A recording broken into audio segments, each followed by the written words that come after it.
GK challenge for you. મિત્રો, અહીં તમારી ટેસ્ટ લેવામાં આવે છે. ટોટલ 30 પ્રશ્નો છે તે પૂછવામાં આવે છે. 30માંથી જો 10 પ્રશ્નોના જવાબ તમારા સાચા પડે તો તમારી તૈયારી છે તે સારી કહેવાય. જીકે ક્વિઝ એટલે કે એમસીક્યુ આપણે આની અંદર લીધેલા છે. તાજેતરમાં અવસાન પામેલા કે.એમ. મણિલાલ કયા ક્ષેત્ર સાથે સંકળાયેલા હતા?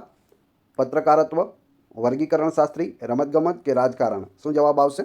સાથે સાથે તમારે જવાબ પણ આપતો જવાનો છે. આખો જવાબ નહીં આપો તો તમે એકમાં શું આવે, એ, બી, સી કે ડી, એ તમારે જણાવવાનું રહેશે. તો અહીં સાચો જવાબ થશે વર્ગીકરણ શાસ્ત્રી હતા, ઓપ્શન બી.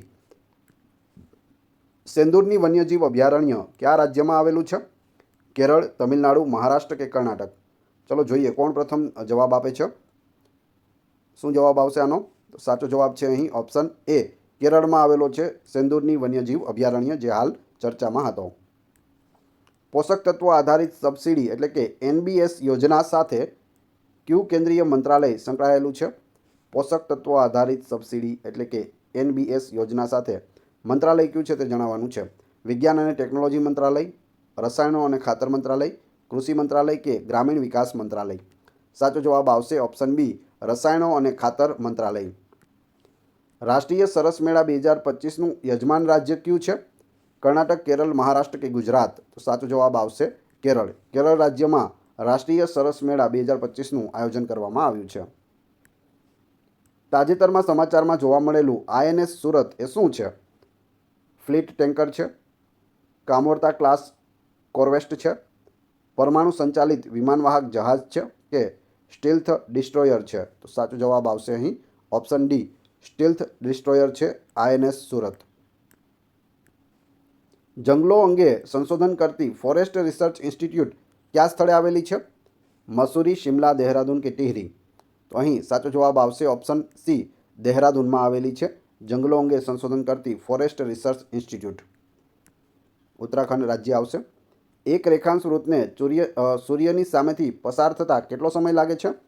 તો સૂર્યની સામેથી પસાર થતાં 4 મિનિટ, 6 મિનિટ, 8 મિનિટ કે 2 મિનિટ? કેટલો સમય લાગશે એક રેખાંશ વૃત્તને? સાચો જવાબ આવશે 4 મિનિટ, ઓપ્શન એ, 4 મિનિટ લાગે છે. ખાલી જગ્યા એ ભારતના ખારા પાણીના સરોવર છે.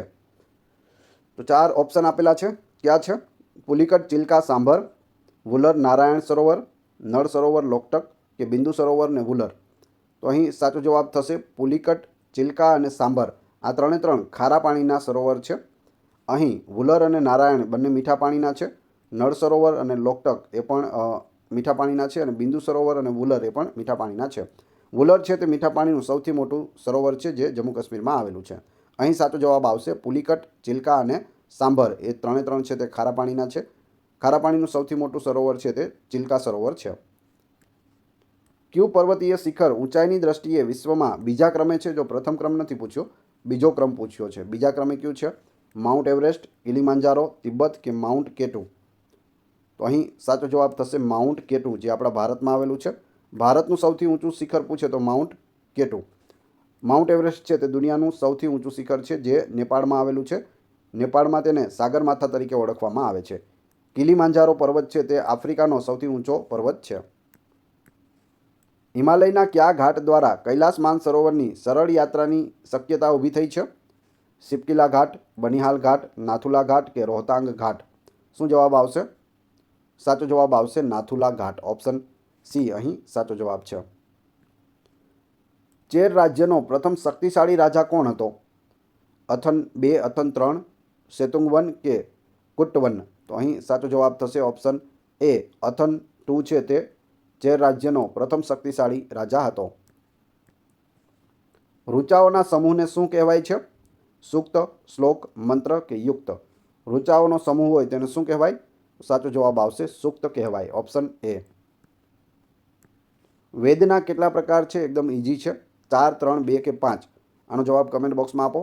વિડીયો પસંદ આવી રહ્યો હોય તો લાઇક અવશ્ય કરી દેજો અને ચેનલ ઉપર નવા હોય તો ચેનલને સબસ્ક્રાઈબ કરવાનું ના ભૂલશો, જેથી આગળ પણ તમને સારા સારા વિડીયો મળતા રહે. આનો જવાબ આવશે 4. વેદના કેટલા પ્રકાર છે? 4. 1 ઋગ્વેદ, યજુર્વેદ, અથર્વવેદ અને સામવેદ. આ 4 વેદ છે, જેમાં સૌથી જૂનો વેદ છે ઋગ્વેદ છે. સત્યશોધક સમાજની સ્થાપના કોણે કરી હતી? ઈશ્વરચંદ્ર વિદ્યાસાગર, રાજા રામમોહન રાય, જ્યોતિબા ફૂલે કે સ્વામી દયાનંદ સરસ્વતી?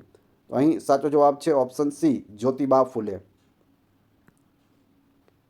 દિલ્હી સલ્તનતનો સુલતાન કે જેણે અણહિલવાડનો નાશ કરીને ગુજરાતને દિલ્હી સાથે જોડી દીધું અને ગુજરાત 14મી સદીમાં તેના નિયંત્રણ હેઠળ રહેલ હતું, તો તે સુલતાન કોણ હતો? શું જવાબ આવશે?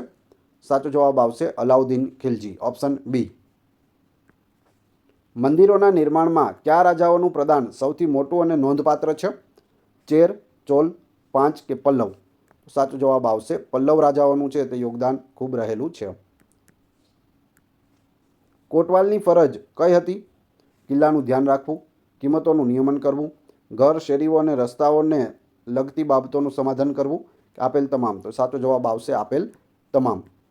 કોટવાલની આ બધી ફરજો હતી. સંત એકનાથે કઈ ભાષામાં ભક્તિ ગીતોની રચના કરી હતી? મરાઠી, ઉર્દૂ, કન્નડ કે હિન્દી? તો સંત એકનાથે છે તે મરાઠી ભાષામાં ભક્તિ ગીતોની રચના કરેલી છે. ભારતની બધી જ પ્રાદેશિક ભાષાઓમાં સૌપ્રથમ પ્રાદેશિક ચિત્રપટ બનાવવાનું માન ગુજરાતી ભાષાની ફિલ્મને મળે છે. આ ફિલ્મ 1932ના વર્ષમાં રજૂ થયેલ હતી. આ ફિલ્મ નીચેનામાંથી કઈ હતી? નરસિંહ મહેતા, લીલુડી ધરતી, મુંબઈની શેઠાણી કે કંકુ? તો અહીં સાચો જવાબ થશે ઓપ્શન એ, નરસિંહ મહેતા. ભારતીય સંસ્કૃતિમાં કયા વૃક્ષને પૂજનીય ગણવામાં આવે છે? વડ, કેસુડો, લીમડો કે આંબો? તો અહીં સાચો જવાબ આવશે વડ, ઓપ્શન એ. વસ્તી નિયંત્રણ માટે પુરુષોમાં થતી શસ્ત્રક્રિયાને શું કહે છે? વાસેક્ટોમી, ટ્યુબેક્ટોમી, ફર્મેન્ટેશન કે વ્યંધીકરણ? તો સાચો જવાબ આવશે ઓપ્શન એ, વાસેક્ટોમી કહે છે. વાહનની ઝડપ માપવા માટેના સાધનને શું કહે છે? થર્મોમીટર, સ્પીડોમીટર, બેરોમીટર કે હાઇડ્રોમીટર? તો સાચો જવાબ આવશે અહીં ઓપ્શન બી, સ્પીડોમીટર કહે છે. જ્યારે બાઇક કે કાર લઈને જતા હોય ને તેમાં જે બતાવે કે 30ની સ્પીડ પર ચાલે છે કે 50ની સ્પીડ પર છે કે 80ની સ્પીડ પર છે, તેને શું કહેવાય? સ્પીડોમીટર કહેવાય. તે વાહનની ઝડપ દર્શાવે છે. થર્મોમીટર છે તે શરીરનું તાપમાન માપવા માટે હોય છે. બેરોમીટર છે તે હવાનું દબાણ માપવા માટે હોય છે. જ્યારે આપણે પેટ્રોલ પંપ ઉપર હવા ભરાવીએ છીએ ત્યારે તે જે આંકડા દર્શાવે છે તે શું હોય? બેરોમીટર હોય છે. એલ્યુમિનિયમ શેમાંથી બને છે? કેલ્સાઇટ, સિડેટાઇટ, બોક્સાઇટ કે મેગ્નેટાઇટ? તો અહીં સાચો જવાબ આવશે બોક્સાઇટ. એલ્યુમિનિયમની કાચી ધાતુ કઈ છે? તો બોક્સાઇટ છે, ઓપ્શન સી. મહારાષ્ટ્રના જૈતાપુરમાં શેનો વિરોધ થઈ રહ્યો છે? એરપોર્ટ, અણુમથક, સિમેન્ટ ફેક્ટરી કે ગેસ પાઇપલાઇન? સાચો જવાબ આવશે અણુમથકનો વિરોધ થઈ રહ્યો છે. થર્મોમીટરમાં કઈ ધાતુ વપરાય છે? મર્ક્યુરી, સોડિયમ, કેલ્શિયમ કે મેગ્નેશિયમ? જવાબ આવડતો હોય તો સાથે સાથે જવાબ આપતા જજો.